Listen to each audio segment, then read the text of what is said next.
Live from the Motor City, all the way to the Volunteer State. It's time for the Reckless Speculation Podcast, where we recklessly speculate the latest news in the world of sports. From college football to NASCAR, we've got you covered. And don't forget to stick around for the world-famous Bet Your Nuts, where we will give you your best bets to make the most money. Now sit back, grab your favorite drink of choice, and join Robbie Davis, Raj Mehta, Brandon Chain, and Tom Sloan. It's showtime.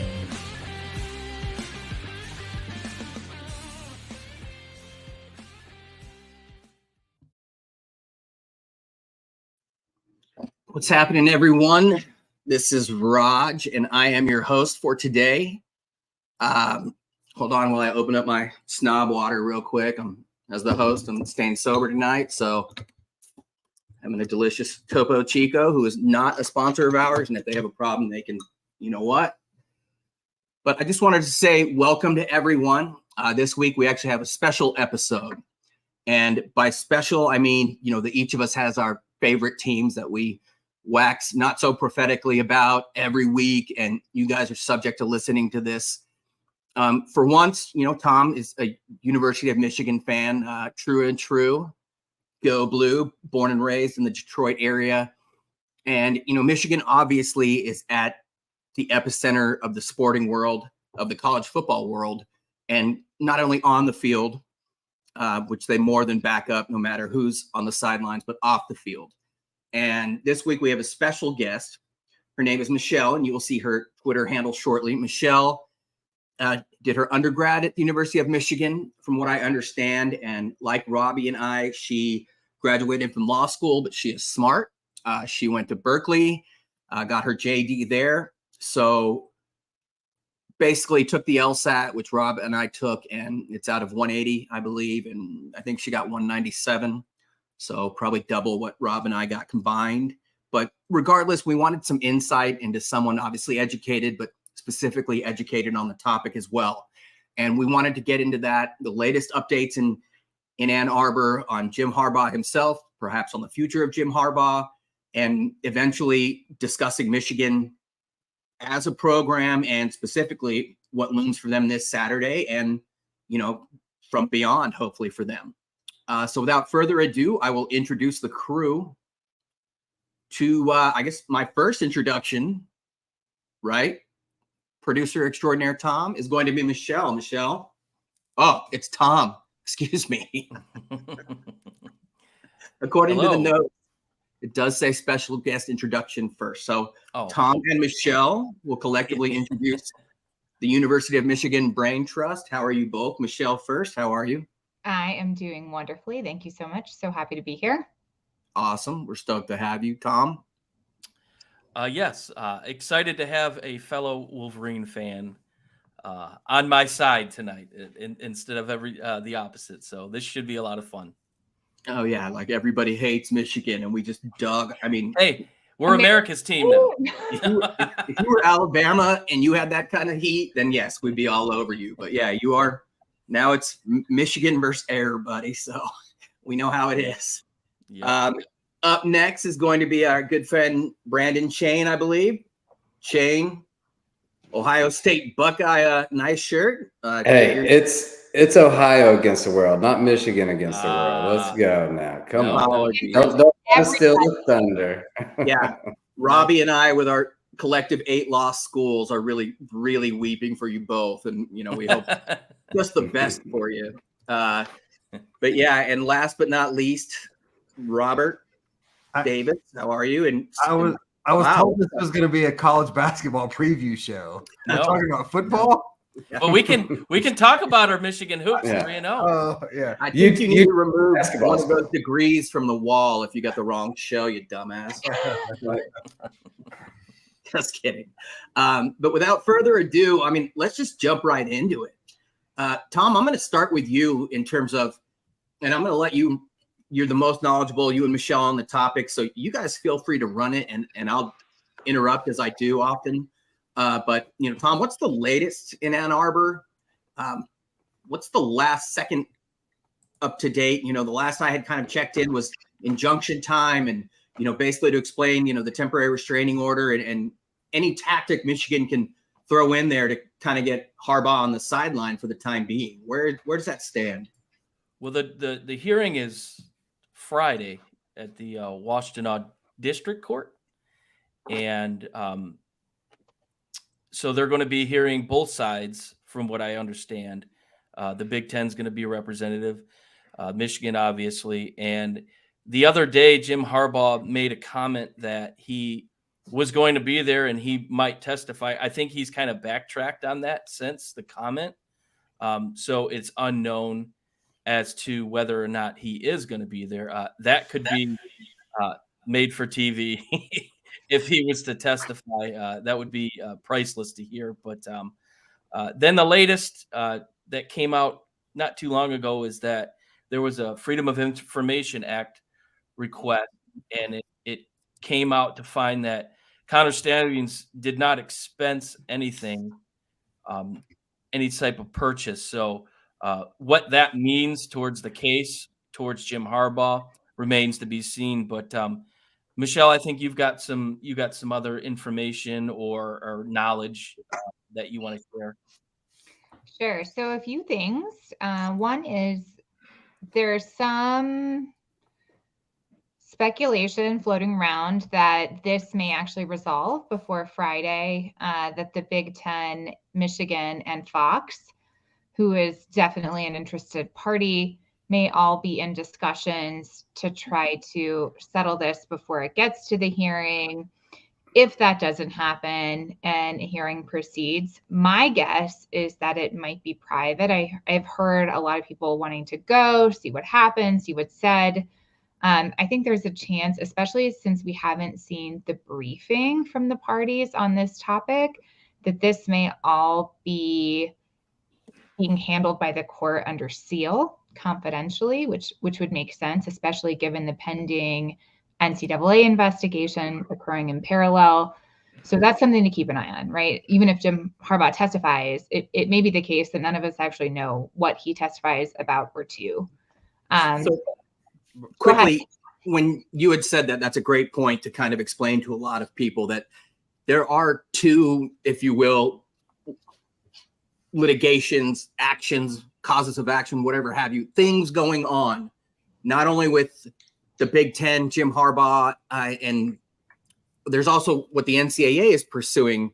And how do those two things, what jurisdictions kind of apply, like who adjudicates what in lay person's terms for the rest of us? It just seems like it should be one big room and everybody throws stuff at each other, but it's a very complex situation. And then in the end, I don't even know which one would trump if one decision went this way and the other went that way. So the NCAA is technically, and Michigan argued this point in its response to the Big Ten, the NCAA is technically supposed to go first. And then the Big Ten is supposed to have the right, after the NCAA imposes any penalties, to add on to those penalties.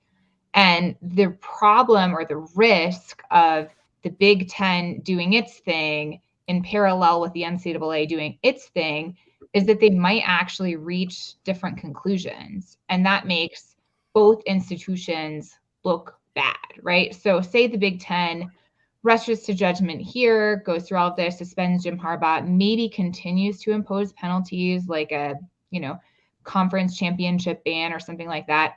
And the NCAA takes a look at the evidence, maybe examines what came out today, right, as a result of this FOIA request, maybe also reconsiders the in-person scouting law, which I think is a very real possibility in light of some heat that has now come upon the NCAA from an antitrust perspective, based on challenges Michigan may be raising from that angle. Also, the fact that it's a very antiquated law, like there's a chance that this in-person scouting rule doesn't survive through 2024.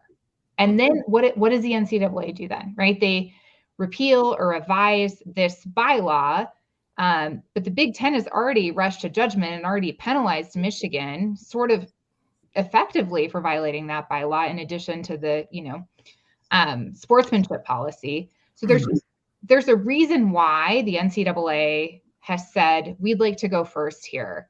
And the Big Ten, in my view, is disregarding that and creating the possibility for a lot of chaos as a result.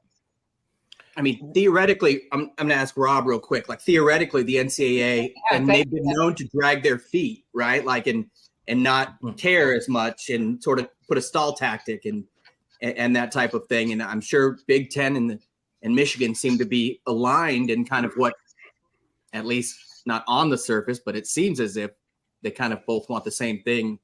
And that would be adjudication one way or the other, preferably in the favor of their benchmark program, but they've never said that. So. Yeah, so I'm trying to take myself away because, like, obviously I'm the outsider. I don't have no ties to the Big Ten or Michigan. And I talked about this Saturday with Tom. The bit and what Michelle was getting at, I think, and if I'm misstating, please let me know. By the Big Ten going first and them declaring wrongdoing, they've essentially said the NCAA, if you don't follow our findings, then you're essentially Barney Fife. Like, you don't know what you're doing. And so the Big Ten has jumped the gun and said, you're guilty. And now the NCAA is going to come, because the NCAA is the institution that monitors these schools. Like, so the conference commissioners are there to act in the good faith of the conference and the member institutions. The NCAA is there to regulate. And the Big Ten commissioners now jumped into regulatory behavior. And now the NCAA, they almost res judicata has been like, you're already found guilty.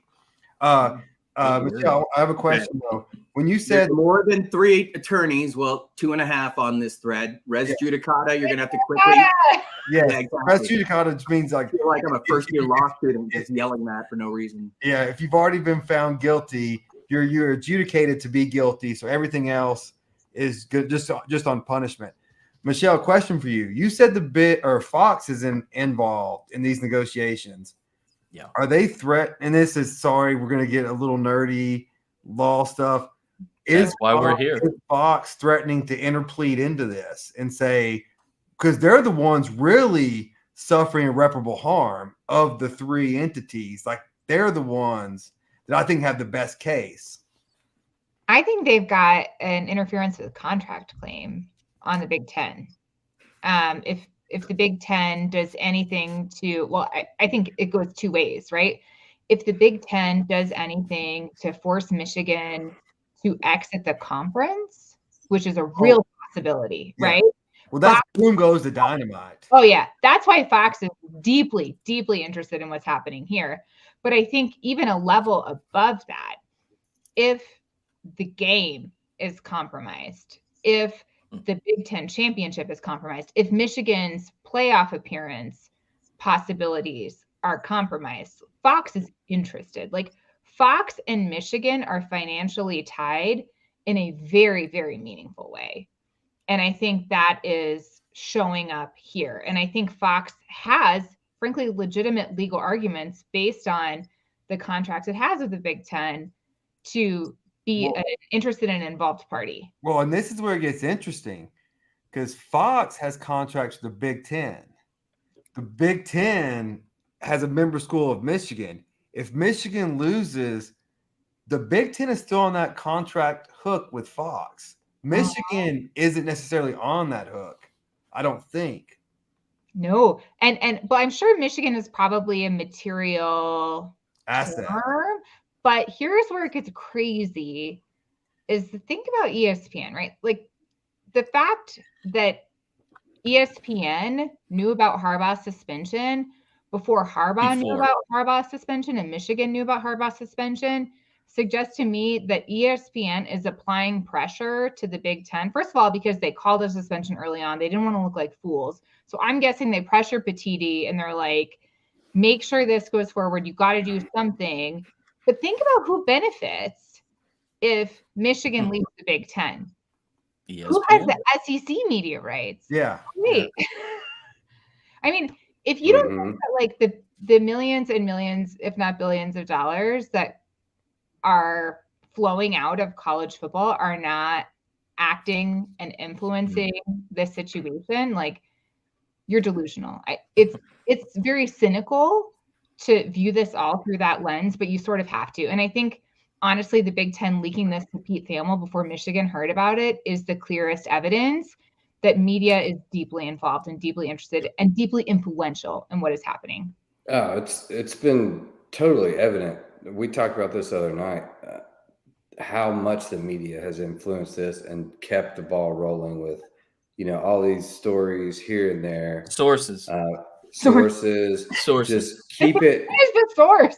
Keep it fresh in the media and keep it, a hot topic and, all eyes on that. So it's definitely been influenced by the media. I mean, in this day and age, what is not? They kind of control the narrative whatever way they want to. So let me ask. ESPN definitely has a big hand in that. Sorry, Brandon. He speaks so like kick back, like having a cigar and a cocktail that you never know when to interject or not. Like, there we go. There's a cocktail hour. Can't believe I'm the fucking sober one. Sorry, Michelle. We're not much for journalistic integrity. We like to drink, and I drop a lot of F-bombs. Okay, I'm glad I can drink wine. I'm drinking some rosé. I hope that's all right. Oh yeah, no. Okay, that's not very Michigan of you. I'm just kidding. That's more Northwestern of you. But hey, now that I'm a member of the Big Ten, I can take part of the inside and outside, the jibs and jabs. But asking you and Rob, what if everything goes down and there's all sorts of, this person says this is court entity and they're all butting heads and, it would appear as a contradiction. What happens? Like literally what happens? I mean, into the best of your ability to speculate in this unprecedented matter. Do you want to go first or let me go first? I don't think I understand the question. So meaning that like if the NCAA says this and that contradicts what the Big Ten and Fox and them say, and yeah, I mean, the actual consequence will just, I think, be reputational because there's going to be at least a year or more span between what the Big Ten has done here and what the NCAA ultimately does. I think the only actual practical harm is that the NCAA or the Big Ten or both will look foolish by reaching inconsistent conclusions. But it would be crazy. Like I've thought about this before. So you guys know that scene in Jurassic Park where they're like trying to escape and like they're running from the velociraptors and then the Tyrannosaurus Rex like snatches the velociraptors. Like right now it feels like they're eating each other from the inside. Yeah, right. But like they're ultimately saved by the fact that like their enemies are enemies of one another too. Well played. Well played. Wondered if this is not a scenario where the NCAA watches what the Big Ten is doing, believes there may be some sort of risk that there is an inconsistent conclusion reached, or that the Big Ten is interfering with the NCAA investigation. Because now this is all going to get litigated. Discovery is going to happen. The NCAA investigation is supposed to be confidential. This has like blown it up to a magnitude the NCAA, I'm sure, does not care for. Now the NCAA may be challenged on an antitrust front. Like, wonder if this is not a situation where the Velociraptor and the Tyrannosaurus Rex consume one another and like Michigan, the human escapes. I don't know. Well, even before the discovery is going to happen, so there's going to be a TRO hearing. And look, both sides are their briefs are ready for the Court of Appeals, and so whoever loses this, they're going to appeal it, and then is there an automatic stay on whatever ruling it is? So it's going to be for the next 2 or 3 weeks. Is it going to happen? Is it not going to happen? And literally court to court, it's going to be a mess. And then the Big Ten's going to try to remove it to federal court because obviously Michigan filed it in a Michigan-friendly jurisdiction, which is smart, and the Big Ten knows that. And like it's just gonna be so messy, and this was so avoidable based on the crime, like because this is what we talked about, like because what's happening is they're saying so Jim Harbaugh, they're gonna say.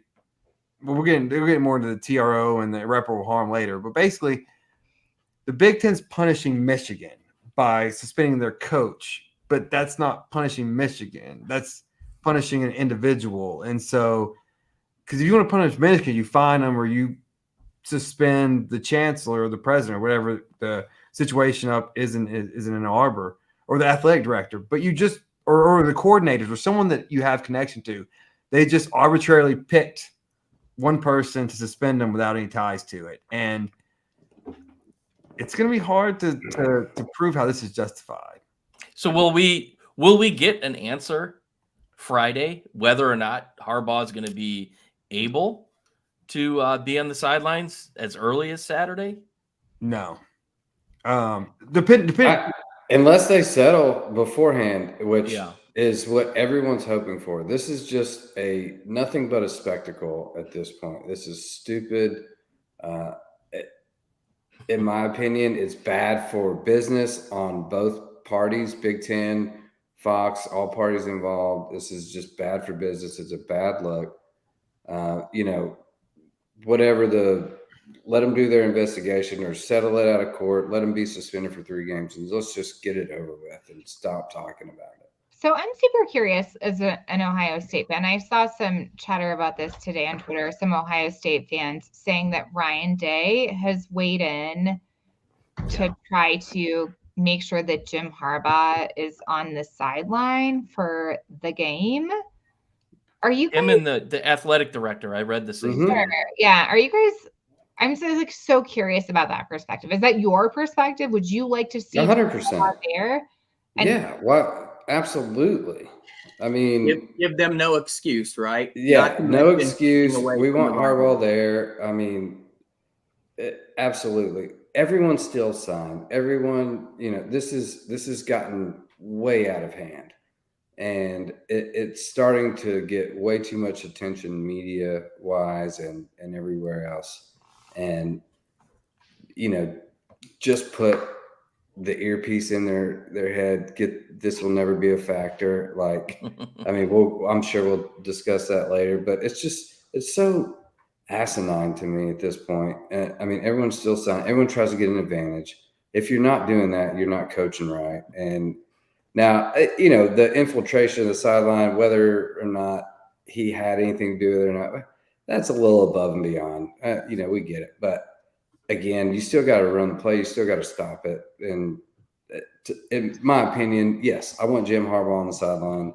I want to play Michigan at their best and beat them in Ann Arbor. And, if they're not at their best and all this distraction, I mean, there's always that chance of what if. Well, let me ask you guys this. Fox is an interested party naturally. They had stated, and, this may have been just campfire talk, but one of the hosts had said that she would like to have a Harbaugh cam set up and actually, like, during the game, actual words, and either consult with Jim Harbaugh, notoriously stoic and tight-lipped. As he's 5 inches from the screen? Or what's that? He's 5 inches from the screen, like he said he was. Just watching the game, like, Mystery Science Theater 3000. You guys are too young for that, but that used to be a show. But anyways, just like dogging Beavis and Butthead style from watching the game. I imagine that would get the highest ratings of all time for a collegiate sport. But could that be a real possibility? Question 1 and question 2. Would Harbaugh do it just to say the rest of you guys, or would that just a slippery slope? God knows what happens next after that. Go ahead. I'll let you go, Tom. No, go for it. Go. I don't think Harbaugh is ever going to go for that. I mean, you can't even get the man to engage in an interview after the game. Like, he will say nothing. He will throw JJ McCarthy or the nearest player out there and say, talk to this guy. Talk to this guy, right? Like, that's Harbaugh's second most famous quote is talk to this guy. Like, there's no way he's going to want to be a spectacle. He's going to want to be filmed.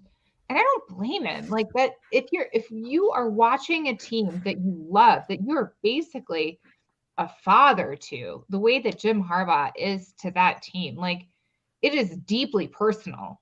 And first of all, it's deeply personal that you can't be there. Mm-hmm. And it's even more personal that you're watching them. Like, I don't think he would ever go for it. I think you could offer the man $1 billion. I think you could get Saudi money up in there. And there was talk about that. Hey, we call that Jimbo Fisher money nowadays. Yeah. That's right. Yeah. Sure That's as hell right. is now a Fox reporter. And that was her, like, regardless, they're going to try to make him part of it in some way, shape, or form. So I just thought, I couldn't even see that. But then again, it could be an ultimate FU, especially if he was on his way out. And we'll get to that. But, I mean, two things. Let's say he is not allowed to be on the sideline. Rob, Chain, what happens next this Saturday at Maryland? Because he's going to let his feelings be known. And then I'll come to – and Tom as well, and maybe Michelle and Rob as to the legal aspects. But right now, hypothetically speaking, he is not allowed to be on the sidelines Saturday. First, what does that mean for the game? And then secondly, legally and on down the line. I know those are open-ended, but – yeah, so for the game, it means nothing. Look, they just beat Penn State without throwing a pass the whole second half. Like, that's just insulting. Like, and Maryland is no Penn State. Even, hey, they don't have James Franklin coaching Maryland, but they still don't have the talent that Penn State has. It means zero for the game, whether he's there or not. Legally, and we're going to get into this later, I personally think it hurts Michigan's case the more games Michigan plays and they keep winning, as far as the irreparable harm part of the TRO they have to show. Well, Drew Allar, by the way, he went 25 for 34 for 240 yards and 4 TDs against Maryland. Penn State beating them 51-15.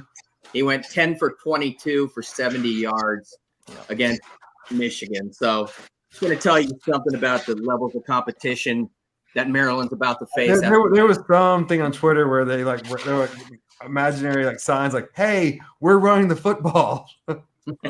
So, all right, we'll forget that part then. Legally, Harbaugh is not on the sideline Saturday. What does that mean? What comes next? Rob. Yeah, like I said, I think it actually hurts Michigan's case,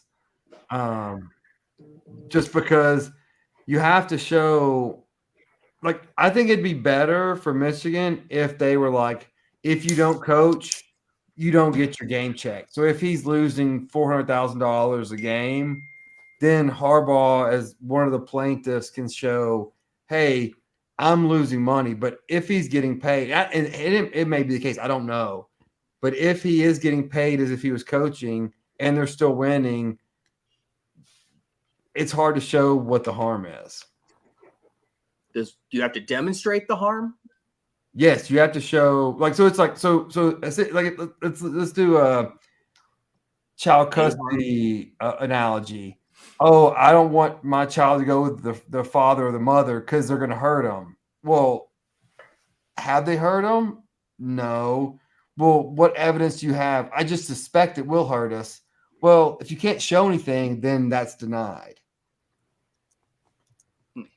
I think that harm is a really interesting element in this case because there's a temptation as college football fans to define harm in a binary way, like win or lose, right?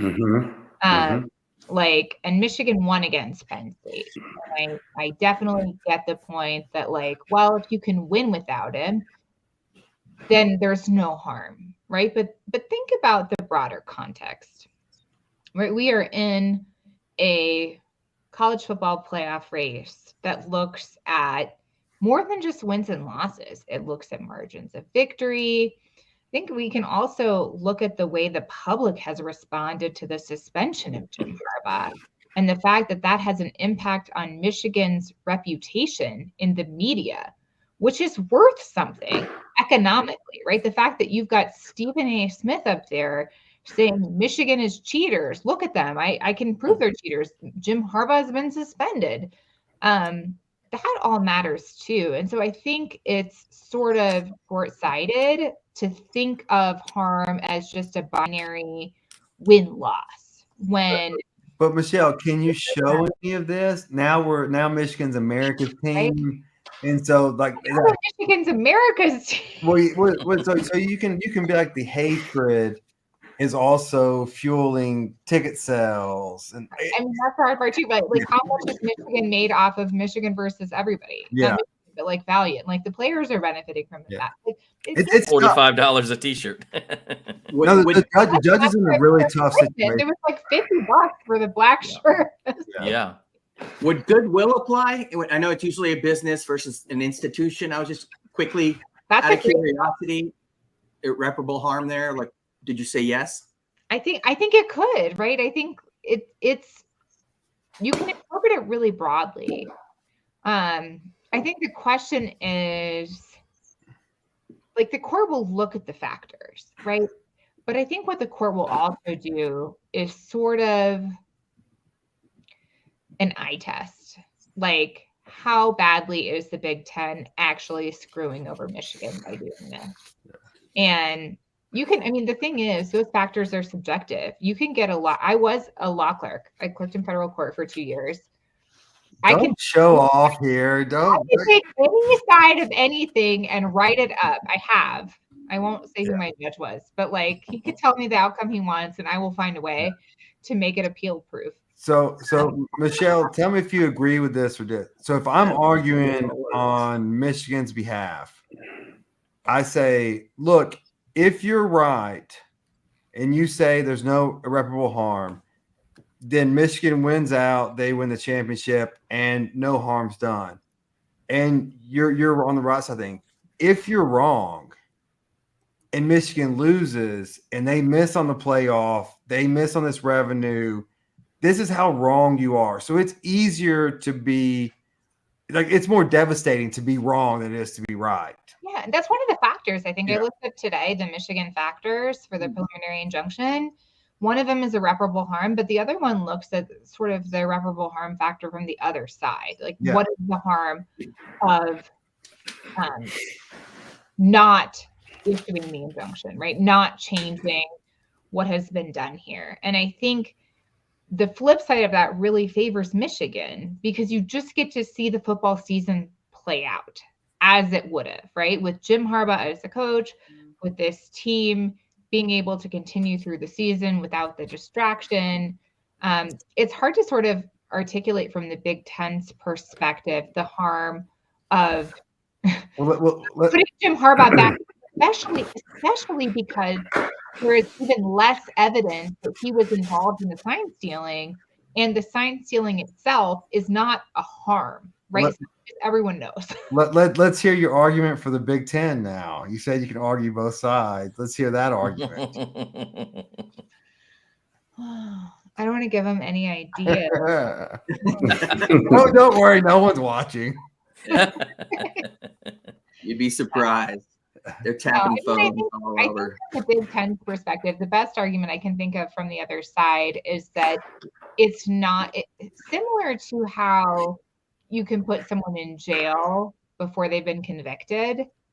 You can impose an interim penalty before an investigation is concluded. And this is not a criminal context, and all sorts of errors can arise from equating this to a criminal context. But I think from the Big Ten's perspective, they would say, we have enough evidence right now to know that an unfair advantage was gained from the conduct.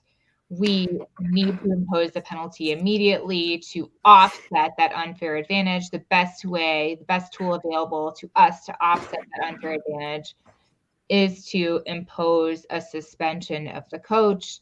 And maybe that's how we level the playing field. Well, let me ask the three of you guys that haven't spoken. Would it be better for the Big Ten, and how does this sit with you guys? Would it be better for the Big Ten to let the season play out and then just say, hey, we're doing the punishment that we thought was fit? Or is that too, I guess, punitive if Michigan is undefeated? Would you rather see them do it later or in the midseason? Or how would you, what does that taste in your mouth feel like? I mean, I think for me, it boils down to due process that you hear everyone talk about. If them waiting means that they've, figured out all the evidence and all the information, and they made a logical decision, and then they come up with it. I'd be more comfortable than them pretty much what they have now. I mean, this is a 3-week investigation. Clearly, Petiti was bullied into forcing his hand, and look where we're at. So I think if it boils down to, was the right verdict deemed, we'll say, then yeah, I'm good with that. But where we're at now, absolutely not. Here's the other thing: change your damn signs. So, like, if there's someone looking at your signs or trying, if you're a coach and you're keeping the same signals and same signs, game in and game out. I mean, hell, all you got to do is put the film on, and you can decipher what the signs are. Well, who was it that came out today or yesterday and said that they have over 800 signs and whatnot, and to try and change that, expect his kids to do that? James Franklin is just an absolute turd at every corner, and it's simple changes. You can keep the same signals, simple changes game by game. It's very, very simple. You just implicate one minor, up or down, whatever. It's very simple to do. Or put communications in the helmets. That's the easiest fix. But I had someone combat me on that conversation today. But what about all the schools that can't afford it? How expensive that is. Blah blah blah. I get that point, but that was the impetus for the law. Actually, in 1994, that particular bylaw that just let them throw an Apple logo on the side of their helmet, and they'll take care of it. So I'm saying it wasn't a right or wrong. And everything, all this money now that you can get paid, like get a booster to pay for it at your school. Yeah. Like who gives? Honestly, find Michigan and make Michigan pay for it. Michigan would love that. They would love to be able to. Yeah, well, I mean, find their way out of this and big conference. Yeah. It's just ridiculous. This is it's been overcooked, in my opinion, and just put him back on the field and let's get this over with. I'm so done with it. Is there a difference though? I'd read those opining that there is a difference between scouting after the fact on tape versus during a game, and that's how it differentiates from that advanced scouting and from the Patriots or whatnot. But when you research and you look at actually the motivation, the impetus for the rule was a cost-cutting measure. It was designed for the sake of equality. That New Mexico State can't afford to send someone here and have a cell phone out and record. I mean, I think the biggest hit the law is in a state full of antiquated laws that has recently addressed quite a few, and that would be Michigan. Side note, I was researching a paternity issue years ago, and I could not believe they've kind of stepped back into this century. But I mean, there were laws and motivations started in like 1954 that were like basically determining like rule of law, and I was like, what? But a lot of changes have happened and things have evolved. So I think a lot of people just like to hear good teams being in trouble. I know I do. And but then when you look at this, like, is there a difference between, number one, scouting during the game versus looking at the tape immediately after? And it's not that opponent that you're playing this week. I think their biggest hit was the sideline infiltration. I think that was their biggest. If it would have been him in the stands or anything else outside of, getting on the sideline, this would be a non-factor. Like, are you talking about the CMU game? Yeah. Yeah, that was one game, right? And one game, but I think that's Michigan State. I think that's where everyone ran with it. They took it and ran, and like, how deep does this go? All the rabbit holes, and I think that's what really blew this thing up. And then again, to Michelle's point, SEC benefits from Big Ten, being kind of in the spectacle here. looking bad. And, Oh, SEC circling the waters right now. They're like, oh, hey. yeah. If They're like, we got all the money. We're just paying our coaches to not even coach, right? Yeah. Well, I posed that question Saturday to Robbie. As what are your thoughts about Michigan joining the SEC? Would you want it? And he grabbed a beer, opened it, took a big swig, and was like, hell yeah. So clearly there's people waiting. When you'd be naive if there's not talks going on. I mean, the Board of Regents, I'm sure at Michigan, are talking about, hey, because this relationship cannot coexist now how it is currently situated. Someone's got to go. Yeah, Petitti's got to go if this is the case, because there's no way in hell we cannot have the game in the Big Ten. It's one of the oldest rivalries ever, and I know it would still be even if they went to the SEC, but no, absolutely not. That's a non-starter. Enforcing the law, but I was gonna, that's the rule. It is what it is. I mean, and plus there's a spelling requirement that Michigan tested out of for the SEC. They don't qualify. USC and UCLA, we don't qualify. Ohio State. Now don't start throwing Ohio State into those categories. Hey now. But no, let's be real. What I'm saying is, though, at this point, Tom and Michelle, do you ever say, like, instead of looking over here, like, let's look at the actual issue at hand and the fact that this really isn't much of an issue at all? And at that point, does it feel like a giant witch hunt? Yeah, I mean, I keep going back to, like, I don't know that other than the CMU game, which appears to actually be Connor Stalions helping CMU more than scouting for Michigan against Michigan State. Like, who gave him the uniforms? I don't know. There's so many questions there. But, like, didn't it come out today that somebody said that they requested him? Yes, I heard that, like, that was at CMU's behest that he was there. It does not appear that he was there really for Michigan necessarily. All that aside, that's the only thing that appears to be a clear violation of the rule. The rest appears to be potentially Connor Stalions exploiting a loophole where he sent people to games for him, which I don't see necessarily the bylaws being super clear about. Like, if these were not people on Michigan staff, if they were just sending him cell phone video, like, he could tell me to go take a video and send it to him. And that's what I'm saying. And it appears like that's what happened. Am I the only one that was shocked this was a rule? Because, like, I see on Tennessee sidelines, they have the curtains all, like the sheets all around the play callers, and I just assume that's why they did it, because people were watching. I mean, I think in my profession, first thing I do, I get a case, I see who's on the defense attorney. I'm like, hey, what do y'all know about him or her?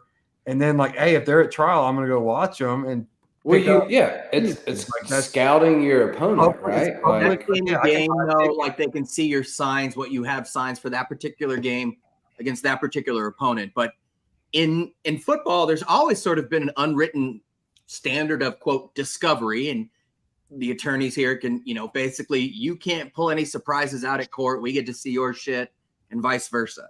So that's kind of always been the way. It's not mandated, but so really at the bottom line, like, excuse my language to the lady in front, but what's the big fucking deal? Like, it's one thing if it's in the game and it's proven, like the Astros did, who I hate eternally and passionately because they ripped my team off from sons of bitch. Anyways, and those actual signals and signs are being used during the game, and you have the mirrored actions against your opponent. But beforehand, out of hand, and another team, what have you, I thought there was some sort of competitive angle here, but really it's just so other teams who can't afford it, it's not fair to them. It's basically what it looks like when it was enacted in 94. The big story, the big theme about this story isn't even Michigan and Harbaugh. It's about a conference turning on its school. Yep. That's the big theme here. And it's like, what do you do when your conference doesn't have your back? Raj, your school is about to be in this conference. I was going to ask. I don't see it that way. Is it How can you not see it that way? Well, you can flip it and say this is. Admittedly, I have not seen action by action what's been taken, and maybe the Big Ten wanted to get out in front of it before the dumbass NCAA does. They're two different entities. Like, that's what I'm saying, though. But like, hey, you everybody earlier before those idiots get in there, and they can sort of have it in their court versus, no pun intended. Did you guys feel like the Big Ten is coming at Michigan, and Michigan is, I mean, in many respects, let me try to refocus this here. It does seem like with a new commissioner, he kind of feels the need that he has to do this. But what has pissed, let's start here. What has pissed you guys off the most about how the Big Ten has handled this? I'll go. Oh, go ahead. I think the fact that they acted first, and the fact that I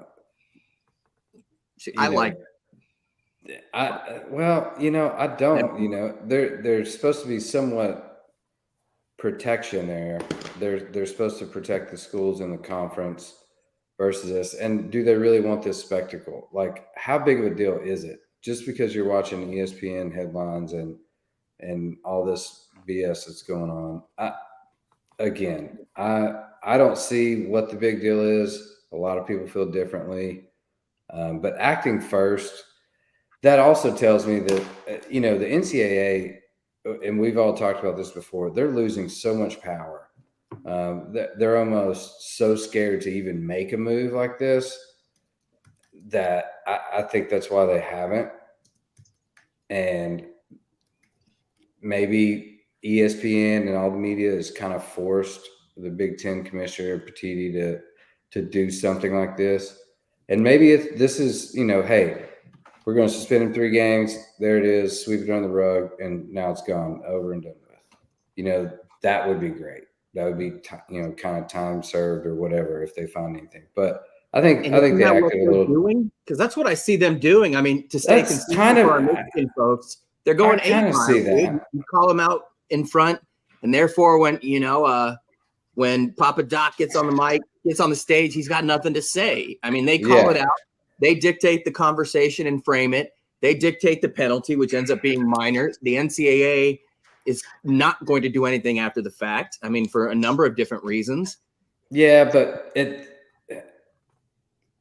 I think they should have, I don't know, something done before Friday or on Friday, and to reinstate him, to take him away from the Ohio State game.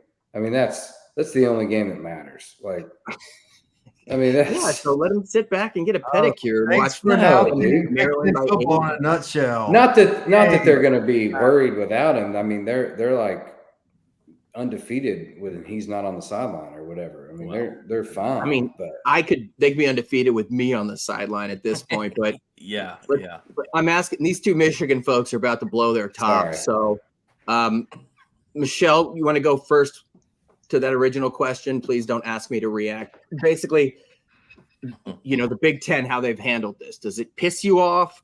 Are they kind of giving it a soft landing for them? No, it pisses me all the way off. I hate it. I think it's disgusting. I think Petitti is a weak leader. I think a strong leader, listens to everyone on the phone on their little special call, bitch and complain, and says, listen, even if they cheated, it was maybe worth 10 points. Get better. Like, don't be embarrassing. Shut up. Like, let the NCAA do this. Don't fuck with our Fox rights. Sorry, I don't know if I can say that. You can say whatever we don't know. We don't know if you can say it either. But feel free. I think a true, veteran Big Ten commissioner in this position basically tells everybody to shut up. Let the NCAA do its thing. If they have an issue with how Michigan plays, beat them on the field. I think this reflects, like I said, weak leadership, and I hate it. And I think the rest of the Big Ten will come to hate it as well when they become embroiled in the chaos that ensues from the litigation. Even teams like Ohio State, right, who hate Michigan, when they're, if they win at the big house, when that win is questioned because of the off the field drama. Frankly, Penn State, who had the most fired up Michigan team they've probably ever seen in Happy Valley. Like, they might have some beef with the Big Ten because it just changes the dynamic in a way that I think ultimately nobody wants. For me, what pisses me off and gets me is like Michelle said, weak leadership. He allowed other schools in the Big Ten to kind of dictate what his decision would be. And if I'm Michigan, that relationship with Petiti is, I don't think is repairable. And how can that relationship with other schools be repaired? That whole aspect to me makes it, difficult for me to look at and take anything serious because, what's next? Are they going to accuse Michigan of doing, X, Y, and Z? And then here we go again. And so it's quick rush to judgment. And it's one of those things. Be careful what you wish for because it could come back and bite these other schools in the butt. Well, real quick, just hypothetical. Could you guys imagine the Big Ten suspending Tom Izzo at the start of the NCAA tournament? No. Could you imagine the SEC suspending Nick Saban? No, never. For No. Such allegations? No. No. Is there a way that you guys could be judging Petiti unfairly?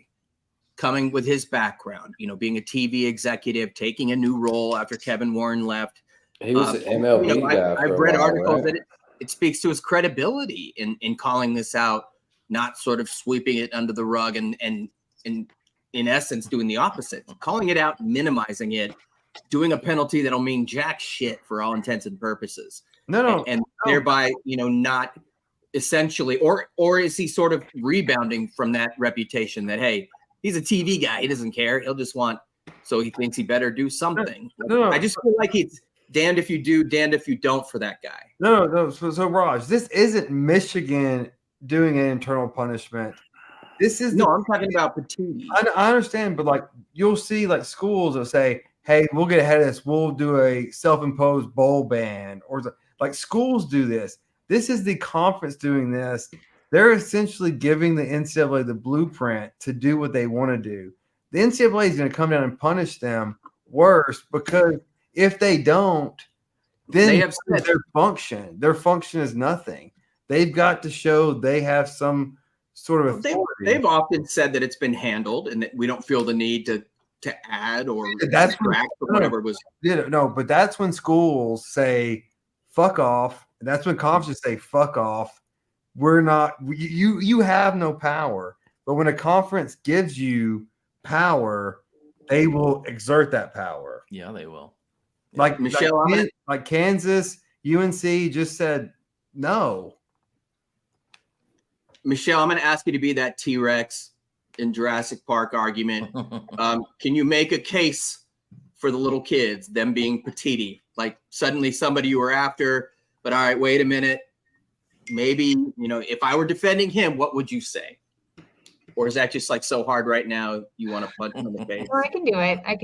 I think if I were defending Petiti here, I would say that there is going to be harm to the other schools in the Big Ten if I don't act now.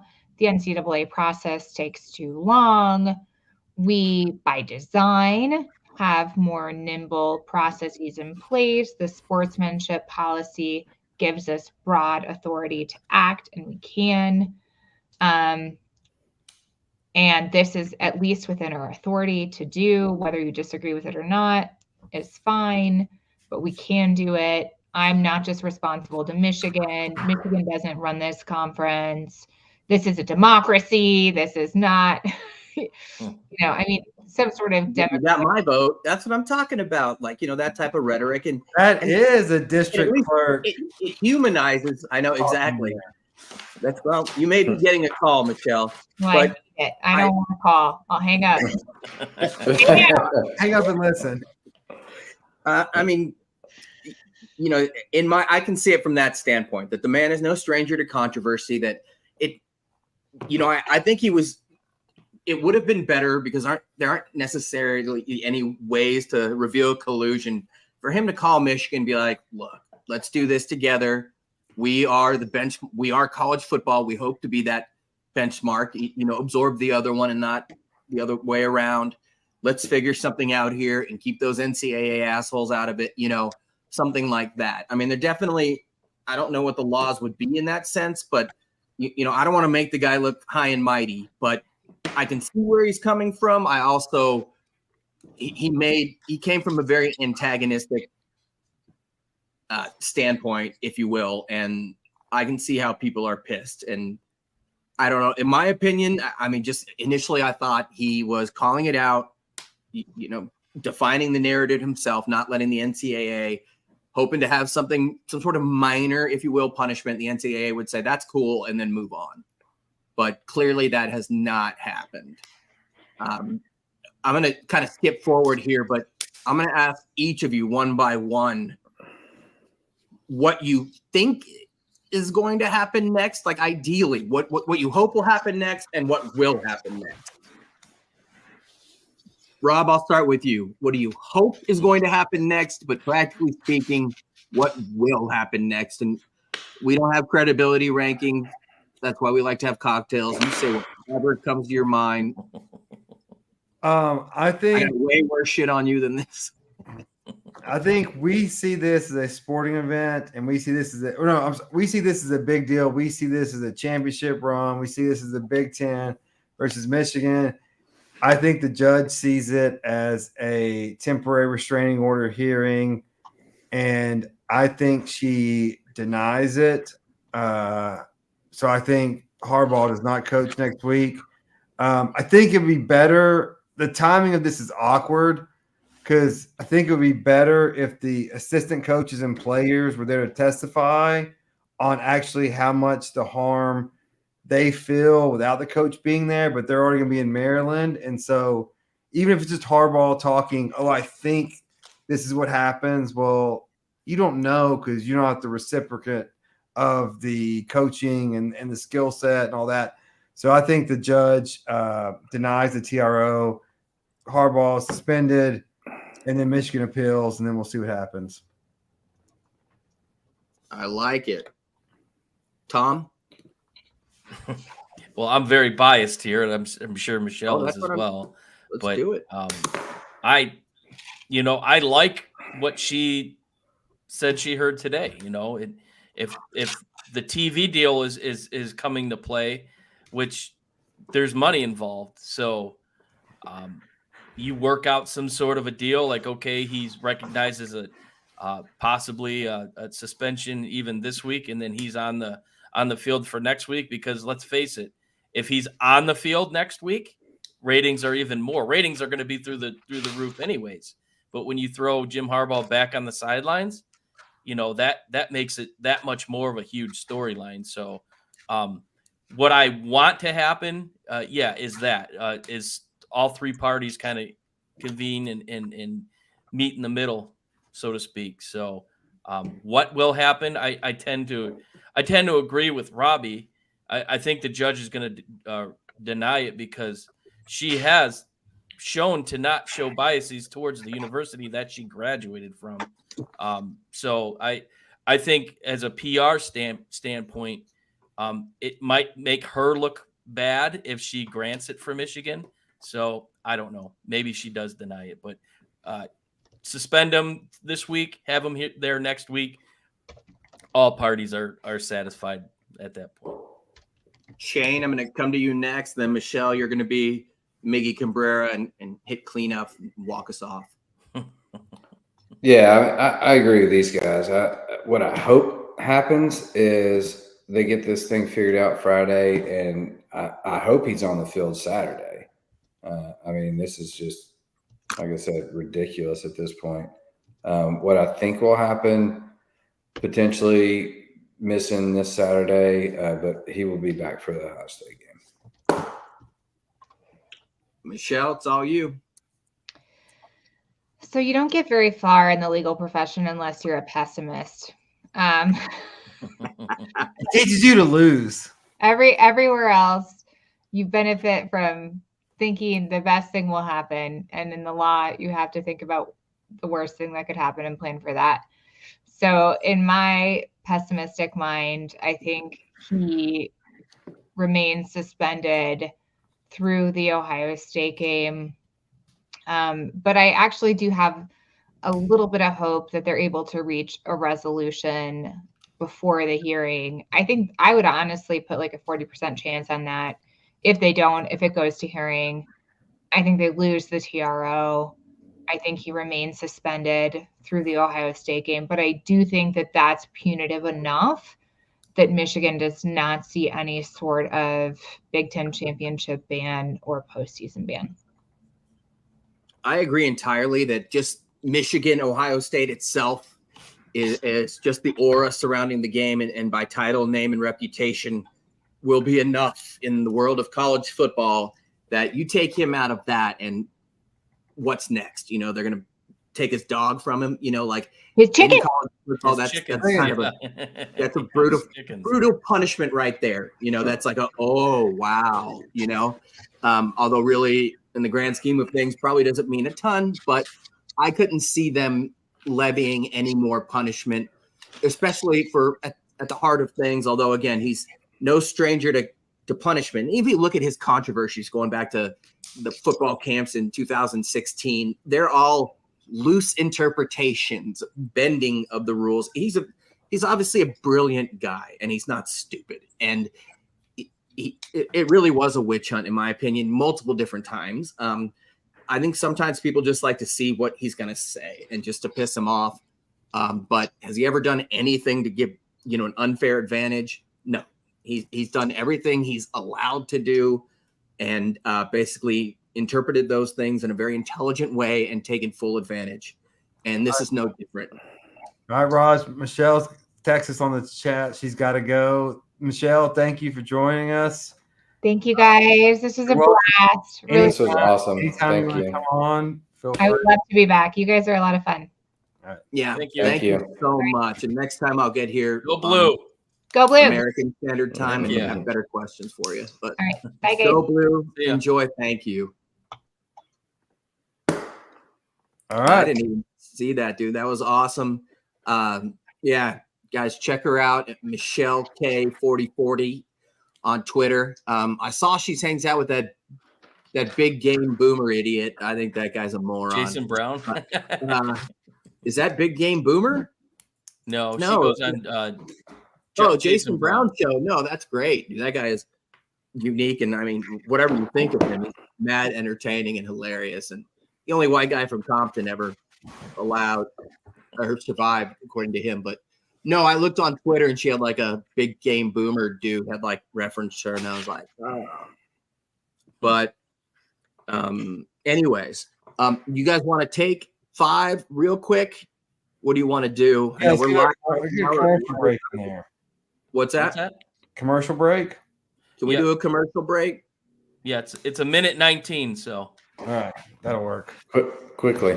All right, we'll be back. All right.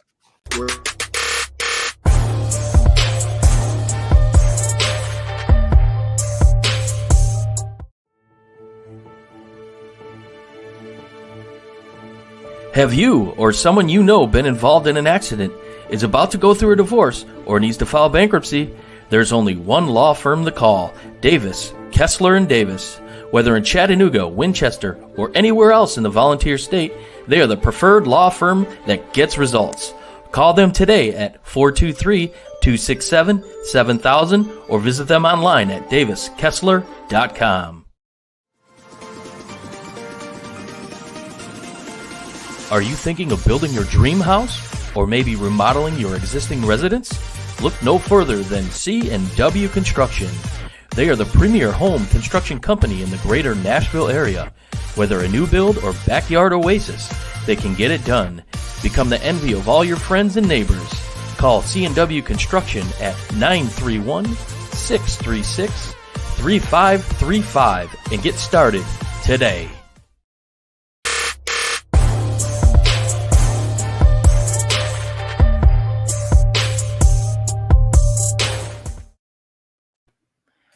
Welcome back. That was definitely a cool perspective hearing from Michelle, fellow Michigan fan. It was good to have her at the table and kind of spitball back and forth with Robbie, who, Robbie tends to use big words from time to time, as does Raj. But you got to have it. And so, sorry, go ahead. No, so it was really cool to have that aspect of it. And we are for sure to have her come on and make us all smart. That's for sure. Yeah. From my perspective, it's obvious, very, very bright. And when you have really 2.5 legal minds, I kind of imagine myself being an interpreter to the rest of the country. Because she obviously has been podcast as a guest, and she can speak in lay people and make it relatable. But Rob will just go on like he's strategizing or in chambers with a judge, and you're just like, what? Like, I haven't heard res judicata since literally a thing we make fun of it in law school that never happens. But we just well, I think he pulled that out of his bag of tricks to, he was pretty proud of it. She giggled as well. But I figured it was some sort of lawyer lingo when she acknowledged or kind of basically shook her head like she knew. If you've already been, you can't kick a dog when he's down. Like, another court's already made you a dog and kicked you. Somebody else can't come up and be like, do the same thing against you. It's like, this is already done. It's already been adjudicated. Move forward. In the world of college football, there's so many competing avenues legally. What authority the Big Ten has, the NCAA, this type and that. I knew our discussion would be very fluid, but no, I enjoyed it. Thanks for bringing her on, Tom, and hopefully we can have her on in the future. Just very personable and intelligent, and even though you can tell her blood is definitely maize and gold or blue and yellow, whatever. Maize and blue. That too. Maize is a yellow color. My bad. Whatever it is, it's in her blood, and so you guys don't seem to be as objective as those folks in Columbus. You know what I mean? But no stones. Hey, I've been pretty middle of the road here on this topic. Absolutely, he has not been biased whatsoever, and I admire. And I as a Michigan fan, appreciate that. Well, I'm taking it as if this was happening to us, and like what I would want the results to be, and what would happen. Brandon is saying, failure to prepare is preparing to fail. Brandon is ready for this coming to Ryan Day's doorstep.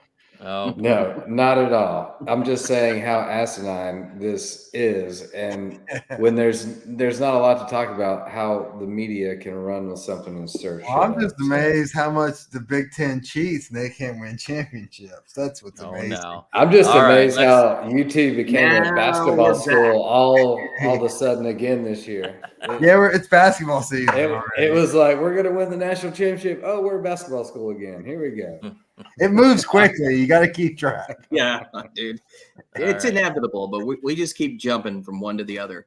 All right, we are, and that was a great talk, man. I got to admit, it's nice to have, even though another biased individual on some level here, just talk about this issue across the board and to get some real insight that Tom obviously is abreast of everything going on, and Michelle and then Rob and even Shane from a different perspective. So I actually learned a ton. There was stuff going on I didn't know about. So that's pretty cool. I want to kind of step out to two fat, outspoken media spotlight a-holes that have one's been fired and one's about to be. If he's not, I have no idea how, because he and his high-profile offense just scored 7 points and lost to a team that had a running back for a quarterback. But let's start not with Chip Kelly, but with Jimbo Fisher and his amazing buyout, which I don't even know. I'm almost speechless. Tom, why don't you start this one out and let the rest of us know how ridiculous this has gotten? Well, from what I heard the other day, basically Jimbo Fisher knew that, you know, it was inevitable he was going to lose his job at the end of the season. So he went to the AD basically and said, do it now. I don't want to keep this stringing along. Just do it now. But you're going to pay me. And apparently it was unanimous between the Board of Regents, the school president. Clearly $76 million is pocket change to A&M with all the oil money they have down there. So I think we can all agree this has been probably a year and a half, maybe 2 years in the making. It's just, it hasn't worked out. And you can't say that NIL is involved because Texas A&M was one of the first teams to fully embrace NIL, and their recruiting classes have been top 5 for the last 3 years, and he just hasn't gotten it done. So this was inevitable. Let's get it done now, so recruits, you know, possible recruits can do what they got to do. Kids can jump in the portal if need be. So it's amicable for both parties. Robbie puts a stat in the text, and I put it down there on the crawl. He's going to get $26,000 a day until 2031. And these 8 years. That's unbelievable. To be a fired college football coach is good. It is the best career. Wait, hold on. Did you just say amicable for both parties? No, it's amicable for one party, and that's Jimbo. He's getting $26,000 a day for the next. Well, they're happy to get his ass out of there, so that makes them pleased. This is as you MLB fans know, as Bobby Bonilla Day. Yeah. Bobby Bonilla Day. Hell yeah. Except he doesn't get $1 million once a year for 50 years. He's going to get this at McDonald's gift cards. Now, Rob, real quick, they're a public school. So with private schools, we don't, unless they reveal, they don't have to tell us what a buyout may be. A&M is a public school, and it looks like it's going to be $76 million. 3 times that of the most other like disclosed buyout, which would be Auburn and Gus Malzahn at $21.7 million X amount of years ago. And that's just Jimbo. That's not assistant coaches. That's not you're looking at over $100 million for the whole staff. And did they give him an extension? One of those idiotic right after 1 year of you get 10 years. So what? I got a question though. To your point, Raj, on private versus public. If you are private per se, intertwined in this NCAA and public eye, like, do you have to disclose, especially if you know you're a big time coach and you're getting recognition? Do you have to disclose a buyout at that point? Now, the only difference is, so public universities are subject to the Freedom of Information Act. And so their board of trustees, so like the Texas A&M board of trustees had to sign off on this.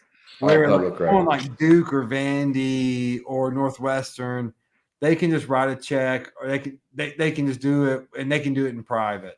But it's still speculated, I guess, in public of what the coach is making. Okay, I got it. I was going to ask that because Michelle brought that up with that request with Connor Stallion. But if Michigan were a private school, it's a different story from what I understand there. Well, and the fact that he resigned now, like, there's no. They still fired him, right? Like, I mean, they're not going to be like, "Oh, you resigned, so now we have to pay you more." I think it was a forced resignation, but he didn't get fired technically. It was a resignation. So by that, I thought he got fired. They just agreed on him. Anyway, well, I mean, that's what really happened. But I think, Tom, do you know? And Rob, does this affect any money saved? I mean, they wouldn't do him any favors. If anything, to say if he resigned, I guess he would get less money. Yeah, you're right. I'm not thinking. Well, and he doesn't. I think if he resigns, he foregoes any type of. Well, it would depend under the circumstances, but generally. But the Big Ten can't make him testify on anything now, right? Oh, he can't. No, the opposite. So now he is not subject to Michigan's lawyers. So he has his own lawyers. So now if he wants to throw Michigan under the bus, he can. And if he has anything to throw him under the bus with. But if he's a Michigan employee, Michigan supplies their lawyers. Sure. So, but is it fire. better or worse for him to resign and personally have like the Big Ten attack him versus Michigan? It depends on what the dirt is and stuff, because you may want Michigan to settle with you and but anyways, let's get back to A&M. Yeah. Who well, one, what are the expectations there, and who's going to come coach them? Brandon, what do you think? God, I don't know, man. I honestly, I was so focused on this Michigan talk, I didn't really even get into Jimbo.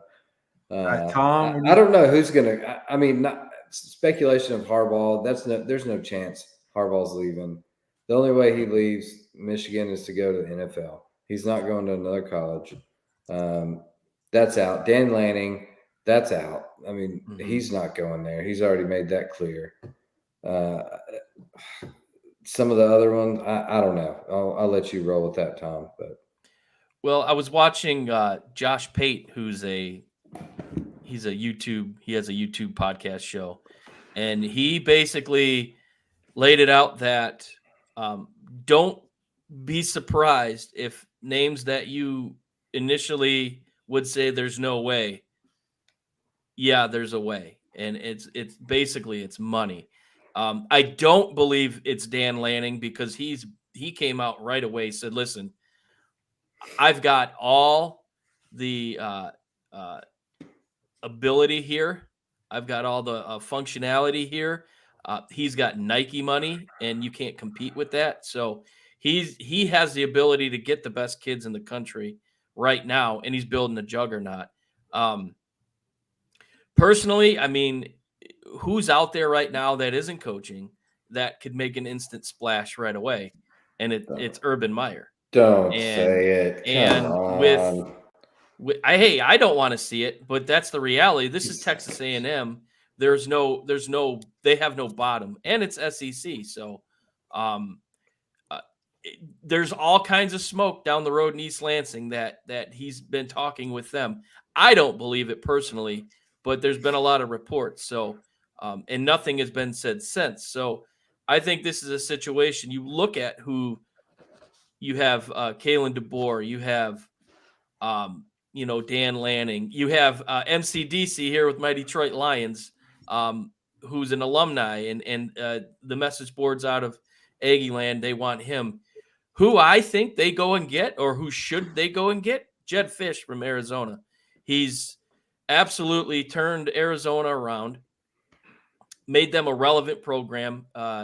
Right now, he is an offensive-minded kind of a coach. No, he's not sexy. He's not the sexy name, and I think a lot of Texas A&M fans are going to want a sexy name. But if you want, somebody that's kind of got a great pedigree, who's, he's worked in the Big Ten, he's been the offensive coordinator here at Michigan, and has turned a program around. I think Jedd Fisch is somebody definitely worth going in to talk to, because those other guys on that list, all reality is Kalen DeBoer at Washington building a powerhouse coming into the Big Ten. Dan Lanning, Oregon, building a powerhouse. Their direction's already going up, and I think that would be a lateral, if not maybe a smaller move. So I don't know. Raj, If you're gonna throw out like Urban Meyer, you might as well throw out John Gruden. Like he could be the next head coach. So Raj, Breaking news: John Gruden. Raj, if you're the A&M Board of Trustees, do you just go for it and say, Kirby Smart, here's $20 million a year. We'll make you the first $20 million a year coach in any sport, anywhere. You come here, and here's a lifetime contract. Hell yeah. I mean, I think they've got nothing but money, like you said, and those boosters are crazy. I mean, they want to win. They're a laughing stock. They did all this stuff, all this hype, and they absolutely shit the bed. we talked about the 2 Pac-12 guys, DeBoer and Lanning, another guy, Dion. You're going to a place with unlimited resources. I think if you get Kirby and you really want to win badly, which they do, obviously, you give him whatever the hell he wants. Make him the fucking president of the university. Who gives a shit? And if Kirby wins this year, 3 in a row, why not go to another program and see if you can do it there too? It's better to get it right than to get it wrong for these prices and then have to do it over and over again. Like, you might as well pay Kirby $20 million. Make Georgia match it at least. Well, how many more bad contracts are we going to see though? Like these guaranteed. This one obviously was the worst in college. We've seen Deshaun Watson, how that's fizzling out. Like, how many more guaranteed monies are we going to have to see before? Well, the only people I'd give guaranteed money to right now is Saban, Kirby, Harbaugh, Lanning, and that's probably about it. They give these extensions after 1 or 2 years that are based upon emotion, and they never work out. I'm going to throw out a few more names for you guys. Well, Raj, real quick, I don't mean to interrupt you, but I should have taken a screenshot, and I do apologize for interrupting. No. There was a Colorado recruit that just decommitted from Colorado, and he went on Twitter and said, Prime ain't going to be in Colorado next year. That's why I'm leaving. I'm sure that probably plays into your maybe more Mississippi State than A&M. A&M's not going to fork out, I don't think, that money for Prime. Nobody wants to go to Starksville, really, and at least College Station, and again, unlimited funds there. My thoughts on Dion were that Norvell was a dead man walking, that even though they're doing well now, it's a lot of smoke and mirrors, a lot of transfers and whatnot, and that eventually, because they wanted to kill him coming into last year, and eventually that was Dion's. But, I think he's got outs in his contract at Colorado. I could absolutely see him going there, being on the biggest stage. They've already shown they can get number 1 recruits, for years on end. Another guy people love with obvious ties to A&M, who I don't see it. He's older and he's known for defense, and their defense has not been awesome, is Mike Elko out of Duke. Yeah. Elko has got legit ties there. An intriguing guy to me is Jeff Traylor, the UTSA. Yeah. Frank Harris led 3 wins in a row. A guy from Texas, graduated from Stephen F. Austin, 3 winning seasons. The guy can just flat out coach.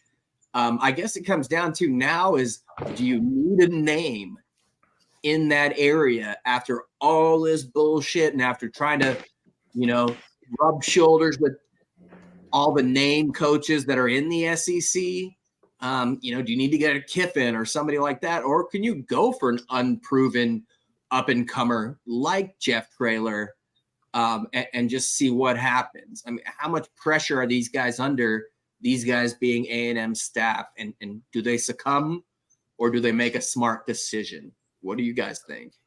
Well, you just paid a guy $76 million not to coach. So that's my starting point. If you want to pay me to coach, I need $76 million. People say Elko, he was Fisher's defensive coordinator. And again, their defense sucked. Duke's defense is nothing great. Riley Leonard, their quarterback, leads them. Don't you want to get away from that idiot? Like, why would he be their number 1 choice? I think it's time to start dipping back into the well and seeing what you can pull out instead of, recycling these coaches through different schools. You've seen what they can do, situational, year 2 recruits, blah, blah, blah, yada, yada, yada. You could get a new up and coming coach on a, probably $2 million, $7 million a year, something in that range, and, shoot your shot instead of trying to commit to someone on their way out paying $20 million or $30 million a year, whatever it is. I think they need to start looking, some of these younger guys and unproven guys and just see what, if lightning strikes. I mean, and Tom, Judd Fish, to me, he's a career coordinator. He's Gus Malzahn. He's always been a coordinator, an assistant here and there. He's a brilliant mind. The knock on him was can he lead a program? They had a crappy first year, but I did notice what he started doing, and you have to color me shocked because he has done much more than just getting the right kids to run his system. He has revitalized that program on both sides of the ball, and I am actually just taken aback. I see what they've done in recruiting in Orange County. They haven't gone after the Bryce Young. They went after the guy that got second in, Orange County in Noah Fafita. He's gotten his guys that come out with a chip on their shoulder, and you're seeing what happens right now. So I hear what you're saying. He would be cheap as hell too. I think the guy made $2 million this year, 2.6. But for A&M to make that kind of departure to somebody that is not a name or quote unquote proven, that would be interesting. And that's really where we lie. And I'll leave you guys with this last. Lincoln Riley wasn't even on the radars. It was a phone call that happened with Mike Bone, the AD, the night before he signed. We still love him. Don't take anything otherwise right now. It's a roller coaster, but shit, you never know. So there may be that guy out there. We got the graphic up there. Josh Heupel was the same way. Josh Heupel we got turned down by everybody, and Danny White just came from UCF, and then it was like, oh, I'll bring my old coach there, and it worked out. That worked out, but Lincoln Riley had been to like 4 playoffs in a row and shit. No, I'm saying, do they go for a name or who knows? And that's a great graphic up there. I'm just gonna say it right now. Chip Kelly's gonna be gone. Yeah. Who goes to UCLA? You got a lot of challenges there, obviously, with academia and the fact it's a UC system school that's great. Let me first question for you guys. And I'll go to each of you, starting with you, Tom. Is UCLA a marquee job? I think with it going into the Big Ten, it's marquee in a sense that I think the Big Ten wanted them primarily for their basketball program. And they have shown some strides the past 2 years. They've gotten some good recruits. That Kid Moore out of Detroit here that's looking to probably transfer. And I know a certain team down the road that would love to have his services if he was to transfer. But no, I think it is. I think everything comes down to visibility. And with UCLA, USC, Washington, and Oregon, there's going to be a lot more visibility. And I think it was Colin Coward said today that the Michigan Penn State doubled the ratings of Georgia Ole Miss on Saturday, which it definitely is did not astonishing. It did not double it. It beat it, but not double it. Almost double. Whatever. That was a boring ass game. But I was saying one thing about Fox. 2 things quickly. I've been watching a lot of like crime murder shows, unfortunately, since COVID.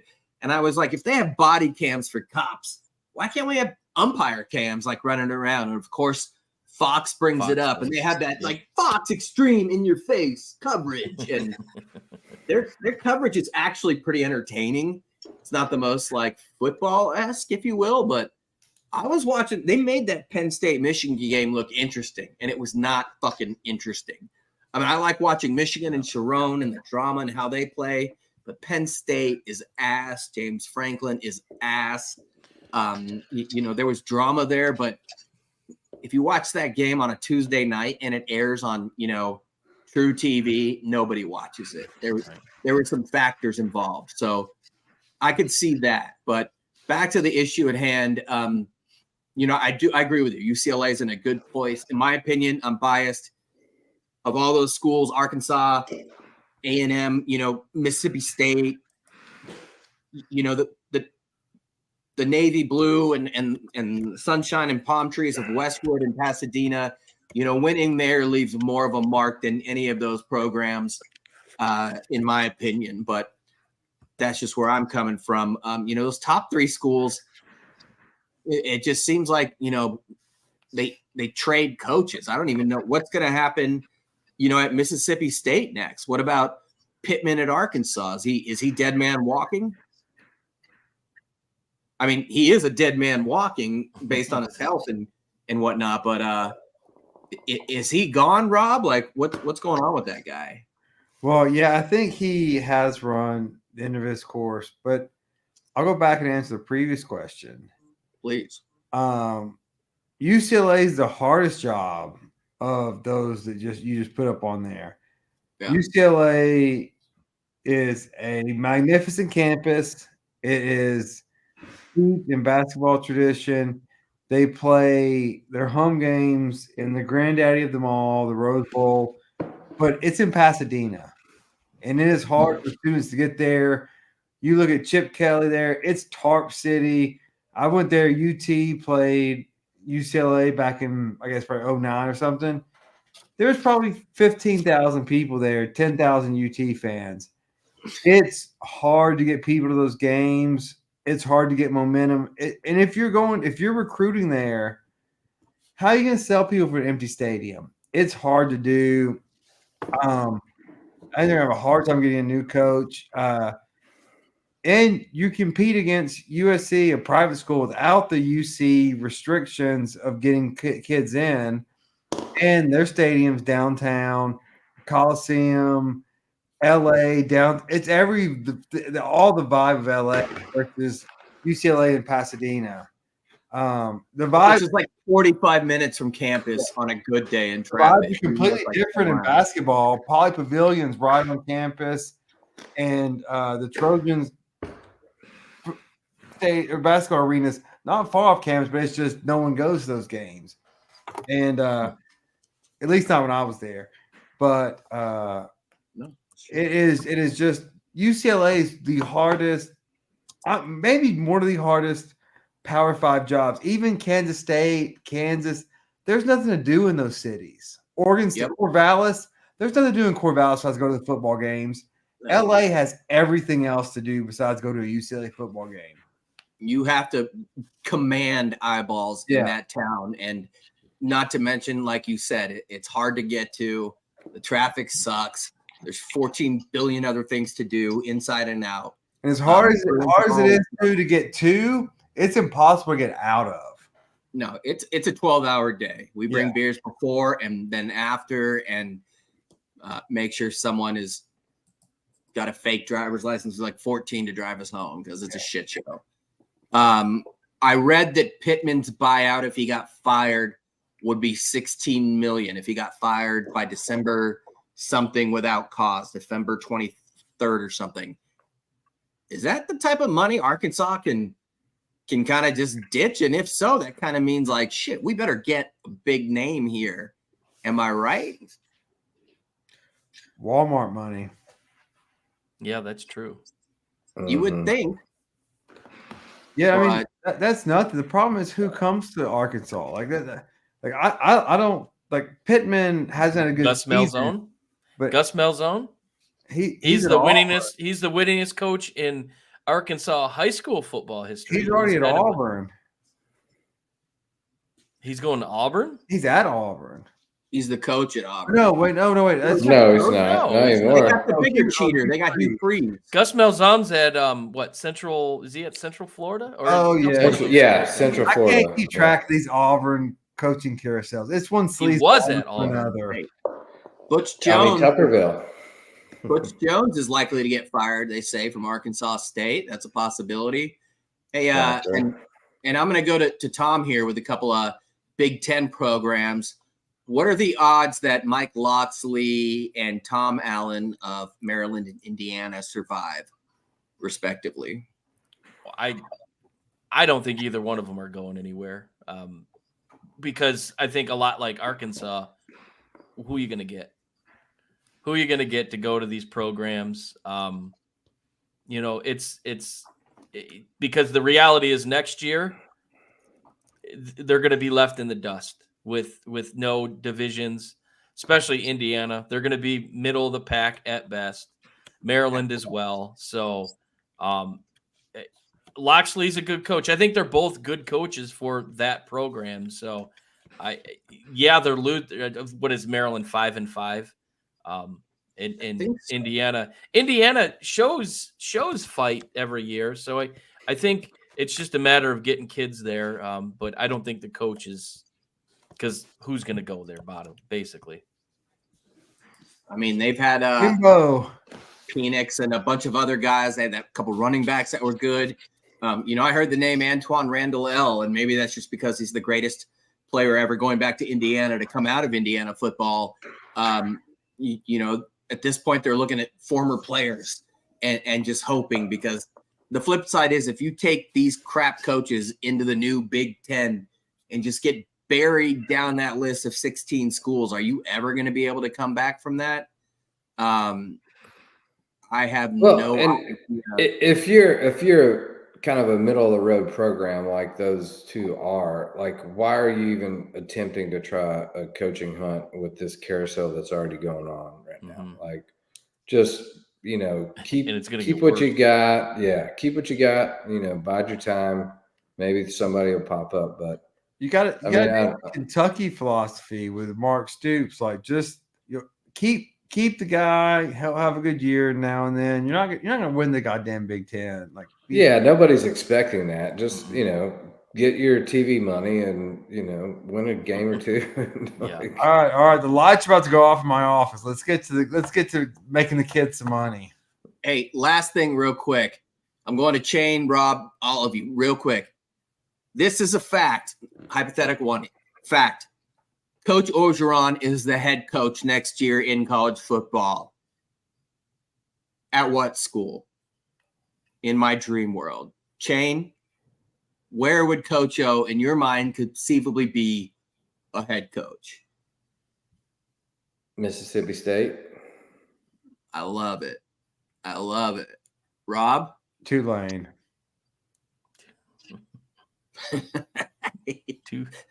They're winning, though. Their coach. No, Tulane's coach is going to move on.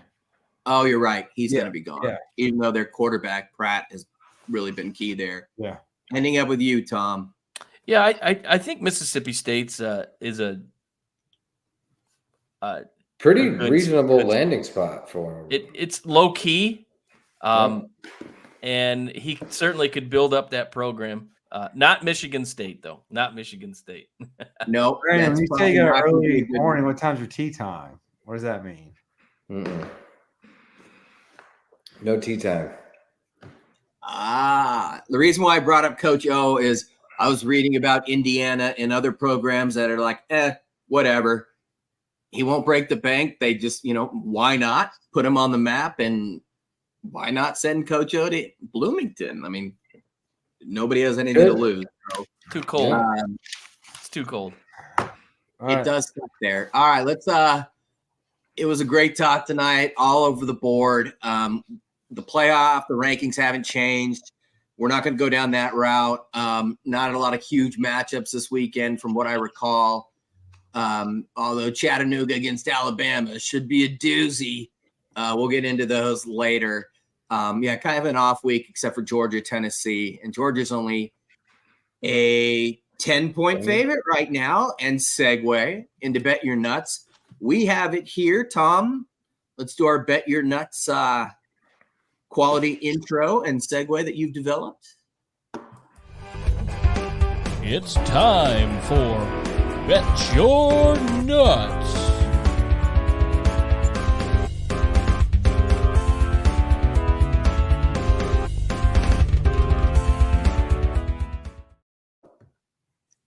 Awesome. For those that don't know, the three of us, aside from Tom, don't do shit except show up, and I barely do that.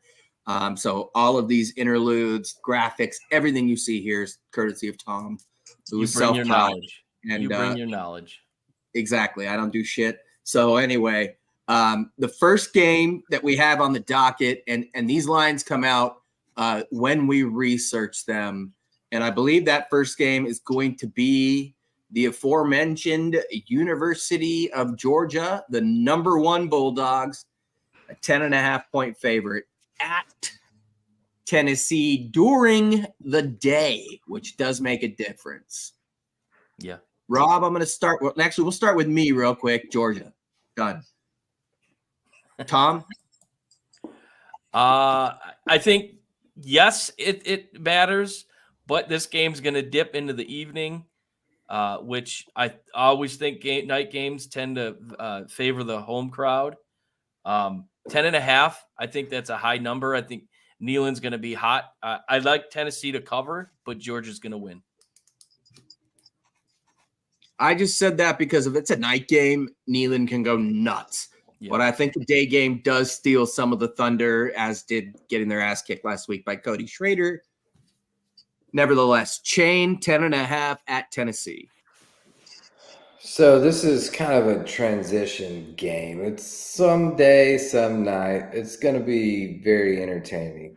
The UT fans in Knoxville will be up and ready for it. I think it's going to be loud. It's going to be crazy. But that being said, Georgia's rolling right now. There's no chance they don't win this game by more than 10. I've got Georgia on a big cover here. How did Tennessee only fall to 18 after getting absolutely fucking slapped in the face? Dude, I'm telling you, Georgia's going to boat race in Neyland. They should have fallen way out. They couldn't bring out the Navy ships in your whatever Chattanooga River, waving Georgia flags because they're going to boat race. It's a Tennessee River. They're going to boat race. Without further ado, Rob, are you still in love with Coach Bobby Hill? And does he lead your Volunteers? God damn it, Bobby. 10.5 of a. Damn it, Bobby. So I saw a broke brain. Right. This is March number 4 against the Saban Smart defense. He Get on with it, Dad. 0-3 on the road, 1-0 at home. I think UT gets it done. Heupel has some magic again for these wide receivers. Why they win? No, not win. No. Cover. That's only crazy. Oh, damn it, Robbie. Oh, damn it, Robbie. We got to get a picture of Heupel with Luann's like makeup doll that he would like make out with, and Hank Hill's like, oh, classic Coach Heupel.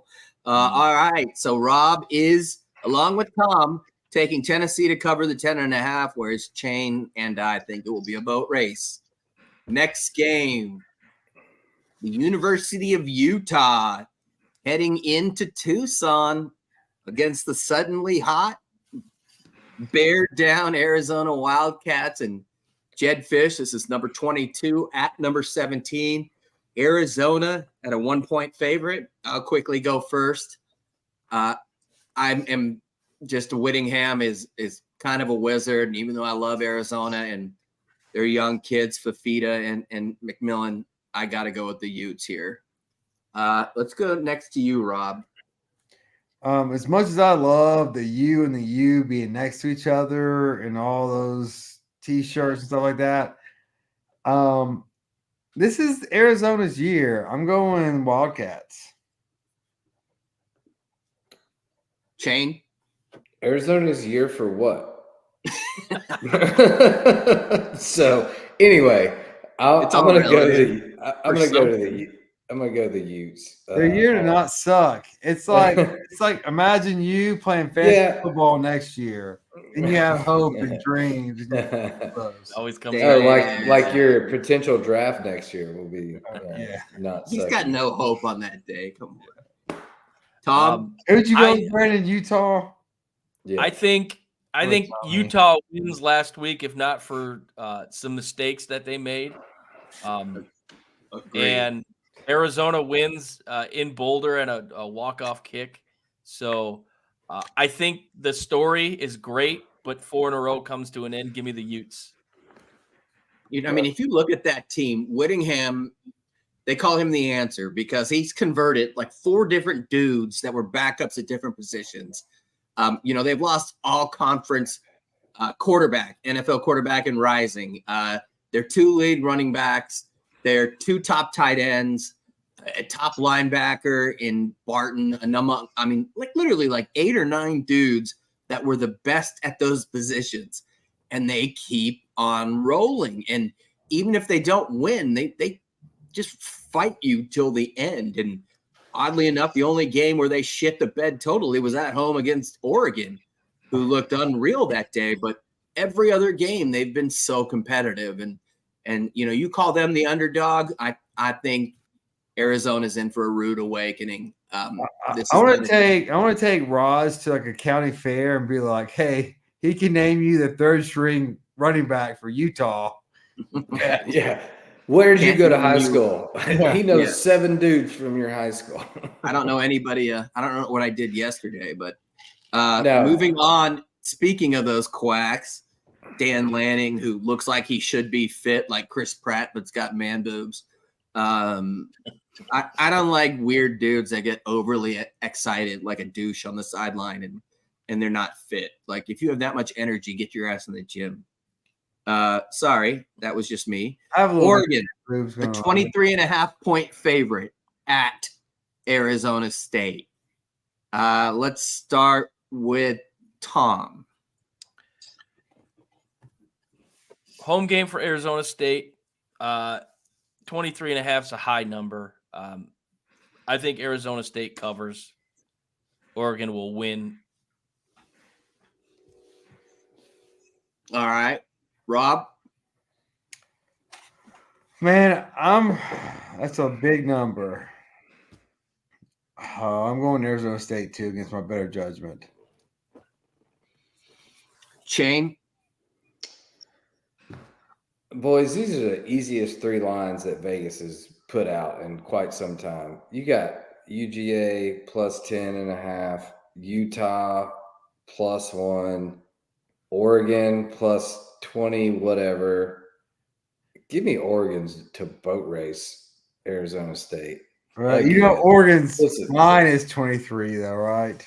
I don't care. 24.5. Give me that. I'll take that. Well, I'll tease it on the plus side and make some money. Let's go. I got to say, dude, I've been really impressed with Dillingham and the game plans he's been able to devise, being down so many dudes and how they've been competitive a number of times. That being said, I mean, they really should have beat Washington. They followed that up, a couple weeks later by losing 55-3 at Utah. They don't really have a quarterback or anything else. Oregon's got to get some statement points. I think Oregon's going to win 70-17 if they're lucky to score 17. Mm-hmm. So, like Chain, I am taking the Ducks. On to the next game, and this is the University of North Carolina in Chapel Hill facing their conference and state mates in the Clemson Tigers. Clemson is a 6.5-point favorite. What's that? Did you say in-state? Wait, Clemson's in South Carolina. My bad. The Carolinas. Carolina and stuff. They're kind of like all encompassed, north, south. Sorry. My southern geography, it's just kind of like this snot blob that somebody threw on a wall. It's like, that's as long as you don't call Kentucky the South, we're okay. Well, South to me. It's the Mid-South. No, I know where Midwest. Yeah, exactly. Rob, because you called me out, even though you were right, you get to go first. UNC Bigley. Clemson's got cocky again. Davo's gonna get his ass kicked again. Bigley, I like it. I'm not gonna call anybody out. Also, I am huge. Yeah, you guys like my meme the other day? Huge. Well, if you ever look at our damn text thread, you'd see it. I will look at it right after this. Chain, you're up next. I have just You'll be like, wait, confirmed we have a show in October? it's 4 hours and No, 16 minutes, by the way, from Clemson to Chapel Hill. So FYI. Clemson has been terrible all year. This Notre Dame game that they won was just a slap in the face to me, somewhat of a fluke, I think. I think Clemson's going back to the old Clemson here. Give me Drake May. Give me North Carolina. I think they win by at least 10, maybe 17 points. I mean, they both suck. And I don't know why North Carolina suddenly gets like favored. They lose at Georgia Tech and to Virginia.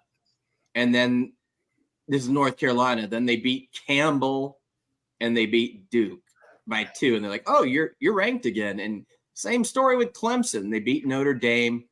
And then they beat that Georgia Tech team who North Carolina lost to. So, Tom, am I crazy in thinking Clemson here, or is 6.5 too much?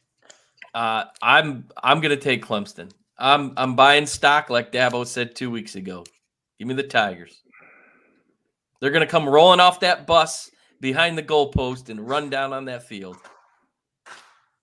I mean, it's hard for me. Dabo's going to be filling out applications on his way out off the bus. Like, no shit. At Mississippi State. Oh, here we go. Let me send in an application. You turn into Colonel Sanders there. I like it. Might. Here now, let's just go on down. Yeah.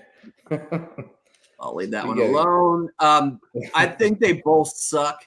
North Carolina's defense is atrocious, but in shootouts, they tend to hang back and forth, and they can do it with that quarterback, Drake May. So I will take Clemson to win, but not by 6.5. So I'll take North Carolina to cover. I expect it to be a 3 to 5 point game. I was going UNC. Surprise there. I'm going UNC. Yeah, I like it. I'm betting on the quarterback too on that one. So Chain doing the same. We've gone almost like the same way. Actually, we have for every Chain and I on Georgia, on Oregon, on Utah, and on UNC. And the both you guys have been on ASU, Arizona, Tennessee, and Clemson. This is weird. No, Tom, you should be very scared right now. Very scared.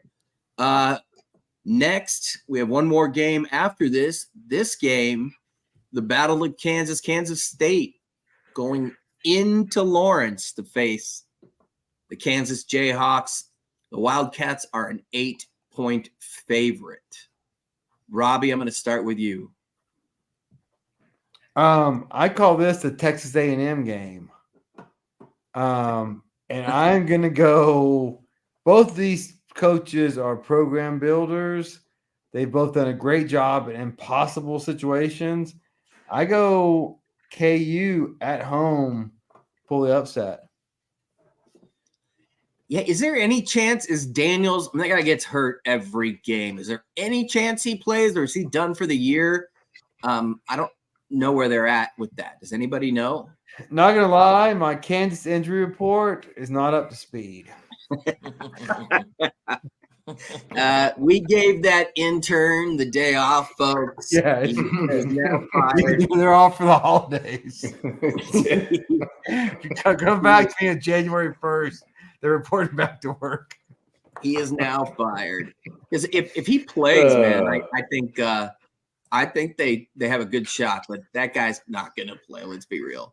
The only reason why I say that is Jason Bean got dinged up pretty hard last game. So, what player on what team are you talking about? Jason Bean was the quarterback. Is this Bobby Bean? Is this Moneyball? Exactly. He's done all right, but when he got knocked down, they got their ass kicked. I was told there was going to be no specifics, just pick a team. Apologies. Pick one of the mascots. One wears purple. Rock Chalk Jayhawk. The other's a drunk bird. I mean, whatever. All right, so Rob, you're going with Kansas. Yeah, for obvious reasons. Yeah, totally. Chain. K-State. I am also going with K-State. We're not going to have – this is a no explanation. I'll take Tom? I'll take Kansas at home. Night game, 8 points seems high. Give me Kansas. It is a big rivalry game, and both It teams seems high, are 7-3. but it's not really that high. Raj, who you going with? I went with K-State. I was thinking though, when's the last time both teams were 7-3 and ranked? That's got to be like 150 years. So 1942. exactly. Exactly. So I think it's probably going to be closer. Now you say night game and shit, but I went with K-State. Better players, better team. Finally, another battle out west. An uncivil war. We are ending with what should be a hell of a game. An amazing defensive squad and a team that runs the ball against probably the most prolific offense in the country, and not in Seattle, in that house of horrors that is Reser Stadium at night, the game of the week in the Pac-12. Washington at DJU and Oregon State. This is 7:30. Another thing that you would not see as a primetime game. This is a after dark written all over it for many years. And I think the country is stoked to see what we got here, because you got a very good defensive team and well coached. And that's a coach, Jonathan Smith, that's on everyone's short list. A guy that could really, he went to Oregon State, but, if A&M can offer him money that no one else can, I could see him going. But I'm going to, even though I'm the Pac-12 guy, I'm shocked that Oregon State is not only a favorite, but do we have it at what, at 2.5? 2.5. 2.5. Can't get that line anymore. Where dreams go to die. Mm-hmm. That being said, I thought it would be the other way around. You know what? Washington's been playing with fire. They aren't as good as people think, especially defensively. It's a night game in the House of Horrors. Give me the Oregon State Beavers at 2.5. That kind of scares me. It's a little bit higher than I thought, but I'll take them by a field goal. Even though their kicking game isn't as good as Washington's. Fuck it. Let's go Beavers for me. Game of the week, Pac-12. Who do you guys have? This is there are playoff implications here, for crying out loud. All right, I'm going to go next to who wants to go next? Shane, did you want to go? Yeah, I'll go. Because we've been aligned all night. I totally agree. I think this is where Washington gets a little slap in the face here and check back to reality. Oregon's the best team in the Pac-12. You are not. Oregon State is going to prove that to you. Night game, this is going to be a spectacle. Everyone tune in. Oregon State, I think it's going to be a shootout, but I think Oregon State can pull it off, probably by 6. They've been sensational at home. Their 2 losses were to a ranked Washington State team who had just come off a huge win on the road. So the passing defense can be susceptible. Ironic, because tons of corners from OSU are in the NFL, 38-35, and then they lost at that excellent Arizona team by 3 points as well. So road passing teams have been their nemesis. Just FYI. But they're pumped to knock this team out of the playoffs conversation. So this is their championship. And the beauty is, after that, could they be looking forward to being at Oregon the week after? I doubt it, but what if they do? What if they run it? Yeah. I mean, if they run it, they're know. in. You got to put, in my opinion, but right. Tom, are you sticking with your anti-Rod and Chain? What are you doing here? No, I'm in agreement with you guys. September 28th, Utah, who was a top 10 team, marched in to Corvallis and ran out of the stadium. Night game, I believe it was a Friday night after dark in the Pac-12. So I like Oregon State here. DJU is making a run for maybe a draft pick next year. He's looked really well. So, yeah, give me the Beavers. The Beavers to cover and win. And finally, we've ran long on this show. It's been a great time. Thanks to Michelle, talking about Michigan, talking about this coming weekend. A lot of content coming out next. We're going to let you guys know, but I'll probably regret this. To take us out, summarize, and finally give an opinion. Do whatever the hell you want. The floor is yours, Robert Davis. I love everything about Oregon in this situation. I love the quarterback. I love the home field advantage. I love it's a night game. But I'm going Washington. I think they're a team of destiny. That's my pick. And now to take us out, great show, guys. Michelle was great. I think we covered a lot of things in an unusual way. And so please, people, if you're watching, like, subscribe. We're going to keep doing more things like this, and we're going to keep getting better and better, more entertaining things for you guys outside of the mainstream kind of sports issues. So thanks for watching, and thank you guys for being a part of it. We'll see you next time. Good time. Thanks for listening to another episode of Reckless Speculation.